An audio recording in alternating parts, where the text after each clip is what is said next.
আমি আপনাদের আগের ভিডিওতে দেখিয়েছি যে কিভাবে আমি দার্জিলিং মেলে করে এই মিরিকে এসেছি এবং মিরিকে কোথায় থেকেছি আর মিরিক লেকটা কিভাবে ঘুরেছি তার সব কিছু বর্ণনা আমার আগের ভিডিওতে করা আছে।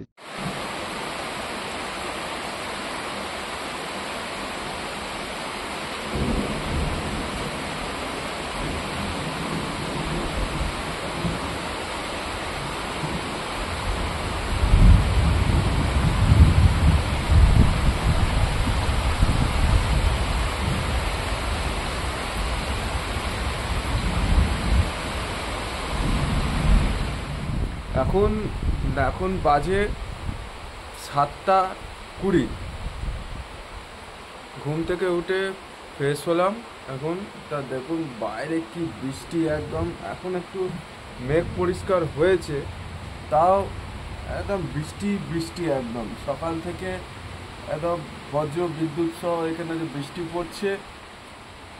এখন একটু তুলনামূলকভাবে মেঘ পরিষ্কার হয়েছে, কিন্তু এর আগে যা বৃষ্টি হচ্ছিল তা হচ্ছে বলার নয়। একদম ঠান্ডা ঠান্ডা পুরো হাওয়া দিচ্ছে, একদম খুব মনে হচ্ছে যেন জ্যাকেট পরতে হবে। জ্যাকেট এনেছি।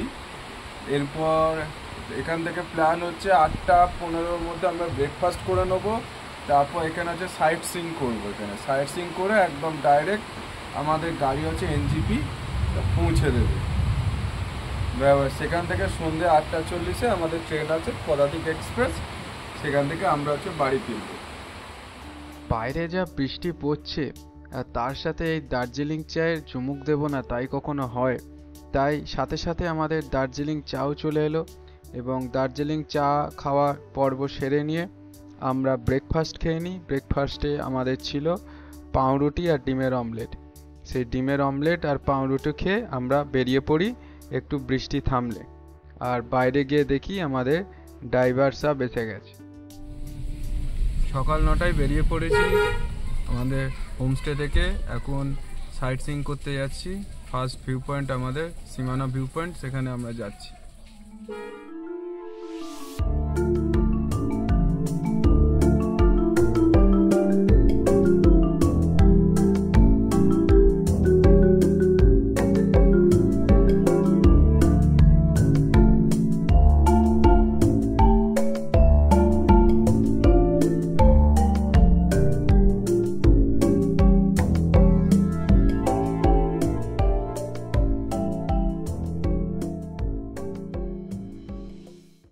আর গাড়ির বাঁদিকে যে সিনগুলো দেখছেন সেগুলো কিন্তু অ্যাকচুয়ালি আমাদের ভারত নয়, ওটা হচ্ছে নেপালের অংশ। মানে ইন্ডিয়া নেপালের বর্ডার এই পাহাড়ের মাঝখান দিয়ে আছে। দেখুন কি সুন্দর সিন, কোনো সেনার ঝঞ্ঝাট নেই, কোনো বর্ডারে কাঁটাতার বেড়াবার নেই, ওপারে মানুষ এদিকে আসছে, কি সুন্দর দৃশ্য। মানে পাহাড়ের ওপরটা হচ্ছে নেপাল একেবারে।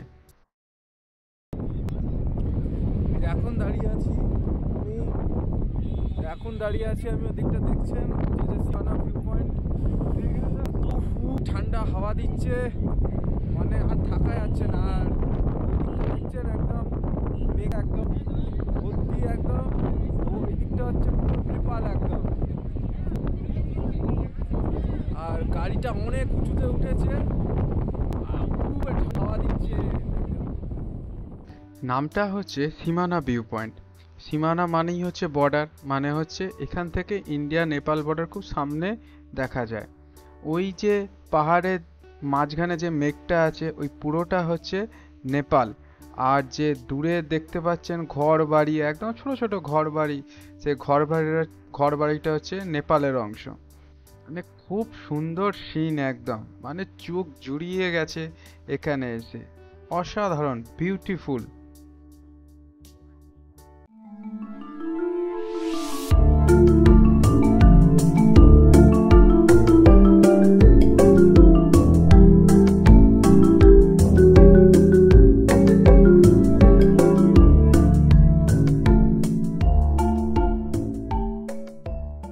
সীমানা ভিউ পয়েন্টের পাশে অনেক জামা কাপড়ের দোকান আছে।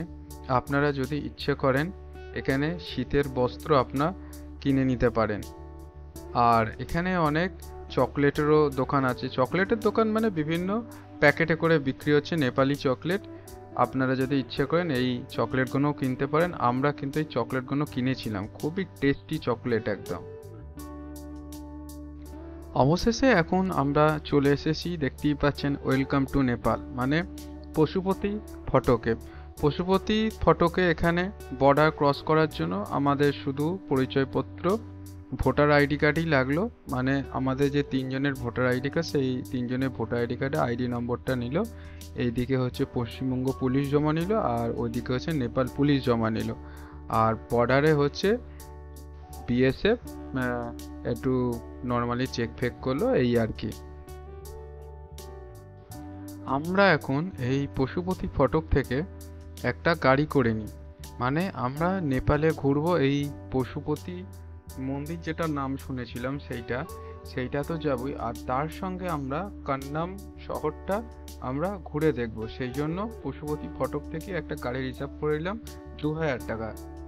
তার কারণ হলো, আমরা যে গাড়িতে করি পশুপতি ফটক এসেছি বা মিরিক ট্যুরে সাইট সিইং করেছি, সেই গাড়ি এই নেপালে হচ্ছে প্রবেশ করবে না। যদি আমরা প্রবেশ করি তার জন্য পারমিট চার্জ লাগবে। তাই আমাদের গাড়িটা বর্ডারের ওই পাশে দাঁড়িয়ে আছে, ওয়েট করছে, আর আমরা এইখান থেকে আমরা কান্নামের উদ্দেশ্যে যাত্রা করি। এবং ফেরার সময় আমরা পশুপতি ফটক, মানে ফেরার সময় আমরা পশুপতি মন্দির এবং মার্কেটটা আমরা দেখব। আর আপনারা যদি শুধু মানে কান্নাম ঘুরবেন না, শুধু পশুপতি মন্দির আর মার্কেটটা ঘুরবেন, তাহলে আপনাদের আপ অ্যান্ড ডাউন চার্জ লাগবে হচ্ছে 300 টাকা। আপনাদের এই নেপাল বর্ডার থেকে প্রচুর গাড়ি আছে, মানে আপনাকে হাঁক দেবে। সেই 300 টাকা আপ ডাউন করে আপনারা এই পশুপতি মন্দির আর ফটকটা ঘুরে দেখতে পারবেন। পশুপতি ফটক থেকে নেপালের শৈল শহর কন্নবের দূরত্ব হচ্ছে 20 কিলোমিটার, মানে আপনাদের যেতে 45 মিনিট এবং হচ্ছে আসতে 45 মিনিট, টোটাল হচ্ছে 2 ঘন্টা সময় লাগবে। অবশেষে আমরা চলে আসি সেই কান্নাম ভিউ পয়েন্টে। দেখছেন অসাধারণ সুন্দর ওয়েদার, একদম পুরো মেঘলা পরিবেশ, আর রাস্তাঘাট পুরো ঝাঁ চকচকে, খুবই সুন্দর রাস্তাঘাট, একদম মন জুড়িয়ে গেল এখানে এসে।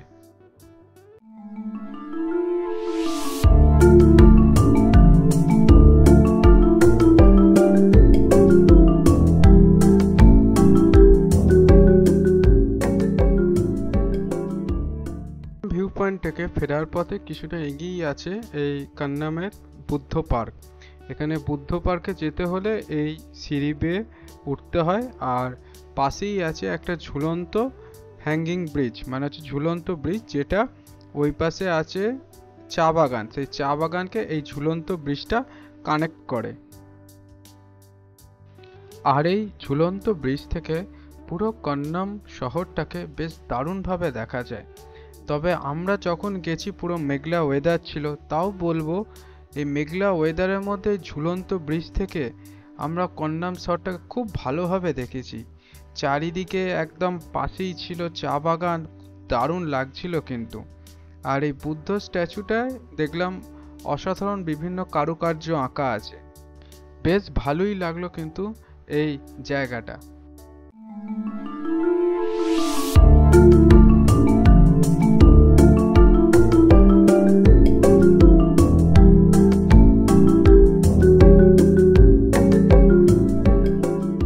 এরপর আমরা পশুপতি মার্কেটের দিকে রওনা দিই, অর্থাৎ পশুপতি ফটকে, যেখানে বর্ডার, মানে যেখানে বর্ডার থেকে উঠেছিলাম। এইটা হচ্ছে পশুপতি মার্কেট। আর এই পশুপতি মার্কেটের ঠিক পাশেই বাঁ দিকে পড়বে পশুপতি মন্দির, যেটা হচ্ছে মহাদেব শিবের মন্দির।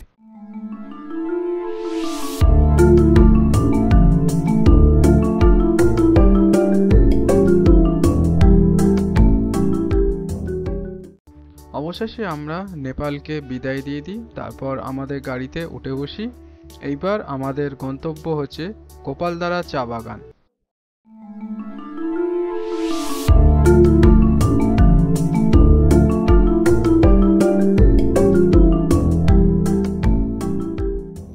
এখন দাঁড়িয়ে আছি আমি গোপালধারা টি স্টেটে, আর একটুখানি আগে হচ্ছে আবহাওয়া পরিষ্কার ছিল, আবার সেই মেঘ এসে গেছে। আর এই দিক দিয়ে ওই যে দেখছেন তো ওখানটায় অনেক চায়ের দোকান আছে, আপনারা এখানে এলে চা কিনতে পারেন। আমি এখন দাঁড়িয়ে আছি এই হোমস্টেতে, আমার পেছনেই দেখছেন। আমি এখন দাঁড়িয়ে আছি গোপালধারা টি গার্ডেনের ঠিক বাইরেটা।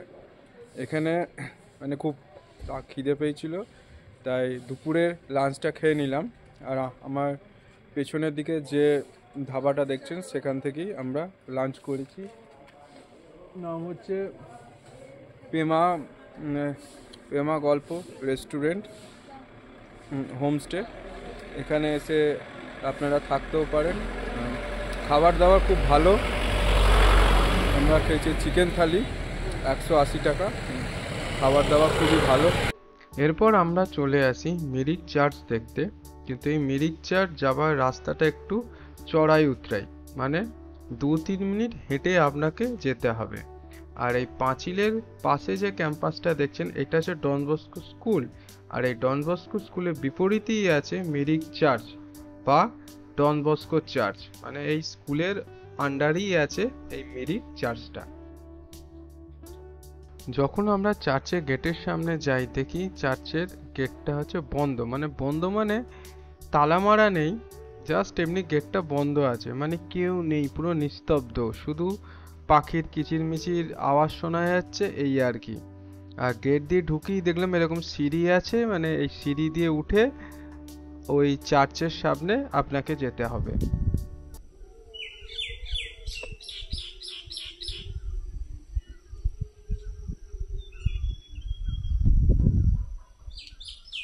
তবে এখন চার্চ বন্ধ। চার্চের বাউন্ডারি এলাকাটা খুব সুন্দর একদম, দেখুন মানে অপূর্ব সুন্দর লাগছে একদম। এরপর আমরা চলে আসি বোকার মনেস্ট্রিতে, আর এটা অনেকে মেরিক মনেস্ট্রিও বলে যেহেতু এটা মেরিকেই অবস্থিত।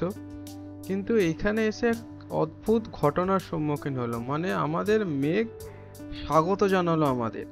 মানে এখানে ঢুকেই দেখলাম পুরো মেঘে ভর্তি, যেন মনে হচ্ছিল যেন কুয়াশায় একদম ভরে গেছে। আসলে এটা কুয়াশা নয়, পুরো মেঘের মধ্যে ডুবেছিলাম আমরা।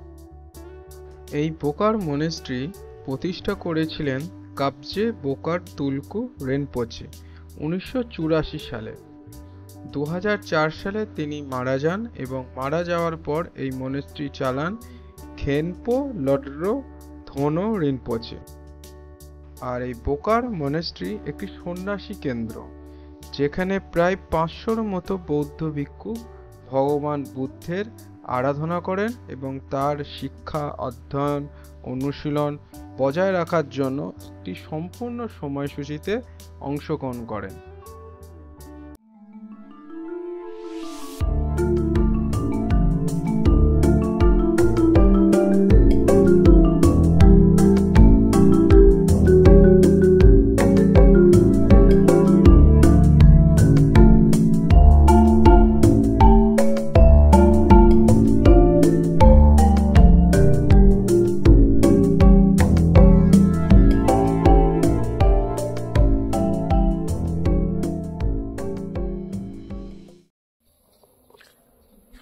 আমি দাঁড়িয়ে আছি এখন মিরিক বোকারো মনেস্ট্রিতে।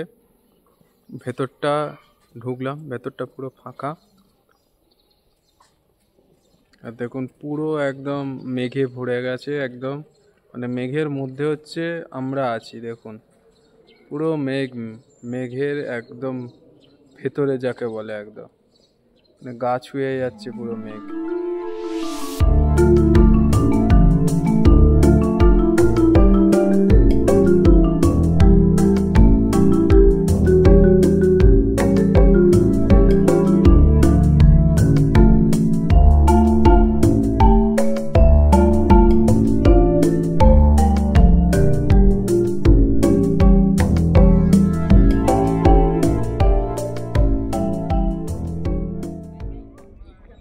এখন আমি দাঁড়িয়ে আছি মিরিক হেলিপ্যাডে।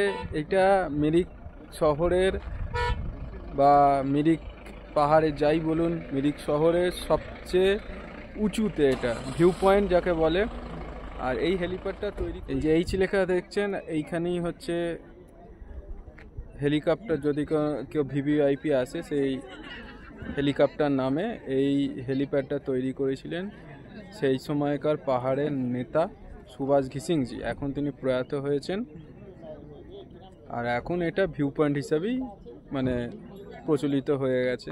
দেখুন এর আশেপাশেও বিভিন্ন ফাস্টফুড, চা, কফি, মোমোর অনেক দোকান আছে। অনেকজন এখানে ঘুরতে এসছে দেখুন। আর চারিদিকটা সেই মেঘে ভরে গেছে, গা বেয়ে একদম মেঘ একদম বয়ে যাচ্ছে। এই মিরিক হেলিপ্যাডটা মিরিক শহরের সবচেয়ে উঁচু পয়েন্ট। এই মিরিক হেলিপ্যাড থেকে যদি মেঘ পরিষ্কার থাকতো তাহলে সুন্দর ভিউ এখান থেকে দেখা যায়, মানে মিরিক শহরের সুন্দর ভিউ এখান থেকে দেখা যায়, যদিও আমরা কিছুই দেখতে পাইনি এই মেঘের জন্যে। আমাদের পরবর্তী এবং শেষ গন্তব্য আমরা দেখেছি টিংলিং ভিউ পয়েন্ট। এই ভিউ পয়েন্ট থেকে পাহাড়ি আঁকাবাঁকা রাস্তার একটা সুন্দর দৃশ্য দেখা যায়। যদিও আবার আমি একই কথাই বলবো এখানে যে মেঘের জন্য আমরা দেখতে পারিনি, তবে যতটুকুই দেখেছি মন ভরে একদম সব কিছুই উপভোগ করে নিয়েছি। আর এখানেও আমরা দেখলাম যে আইলাম মিরিক বলে একটা সেলফি পয়েন্ট আছে মিরিক লেকের মতো। এখানেও আমরা বিভিন্ন ছবি এবং ভিডিওগ্রাফি করলাম। আর যদি আপনারা গাড়ি রিজার্ভ করে আসেন তাহলে আপনারা যাওয়ার পথেই এই ভিউ পয়েন্টটা দেখে নিতে পারেন। এরপর আমরা এনজিপিতে ফিরে আসি। সব বেড়ানো ঘোরানো সব কমপ্লিট হয়ে গেল। সেই স্মৃতি মন্থন করতে করতে যেন মনে হচ্ছিল যে আর ফিরেই আসবো না, এত সুন্দর লেগেছিল এই মিরিক শহরটাকে। যদিও মেঘ কিছুতে ডিস্টার্ব করেছিল, কিন্তু মেঘেরও তো একটা সৌন্দর্য আছে, যেহেতু আমরা বর্ষাকালে গিয়েছিলাম। মেঘ মাঝে মাঝে আমাদের ছুঁয়ে যাচ্ছিল, আবার পরিষ্কার হয়ে যাচ্ছিল, আবার টিপটিপ বৃষ্টি পড়ছে। সেই এক সৌন্দর্য, এক অপূর্ব অভিজ্ঞতার সাক্ষী আমরা রইলাম। সেই সব স্মৃতি আমরা মন্থন করতে করতে আমরা এনজিপিতে চলে আসি। তারপর আমাদের পদাতিক এক্সপ্রেস ছিল, সেই এক্সপ্রেস ধরে আমরা বাড়ি চলে আসি।